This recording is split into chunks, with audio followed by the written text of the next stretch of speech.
dej umer se, dej skuleri se, dej spremen se, nekaj moraš na sebi narediti. Poznate vi to, a ne? The good, the bad and the ugly pa tudi poznate, a ne? Dobri, slabi in, kaj ćemo reči, gnili, hudobni, ali kako že. V kaj naj se spremenim? V hudobnega? Naj se prilagodim večini in naj ugasnem empatijo? Naj postanem enako demoraliziran in se delam neumnega, kot se dela večina sistemskih ljudi, katere smo nesistemskih, ljudi, ki podpirajo sistem. Oni v vseh branžah je zaznati eno in drugo, torej plemensko in narcistično prisotnost.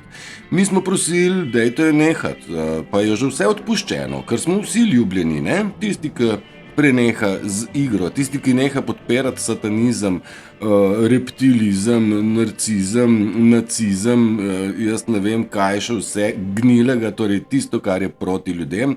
Vendar, ne, namesto da bi odnehali, so nekateri obmolknili, najbolj pogumni, pa da niso oni pogumni, oni so predrzni. Ti predrzni grejo pa še korake naprej, celo še bolj znajo pritiskati, ker druge itak ne znajo, kaj igrati to usrano gnilo igro, ne?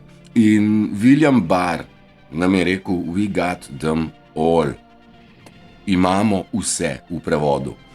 Pa sem si mislil, super, sodniki imajo vse pod kontrolo, tožilci in tako vse jih bodo počupkali, the best. Pa sem si mislil, ojej, sem to je pa kar nekaj ljudi, mogoče pa celo z mojega kraja, kdo, a ne? Pa bolj čas mineva, se mi zdi, da ne bo treba vseh odpeljati na hladovino zaradi tega, ker enostavno to bi bilo čist preveč. We got them all pa pomeni tako to, da v bistvu mi jih znamo prepoznavati in vidimo skozi njihove maske. Ne da se več skriti.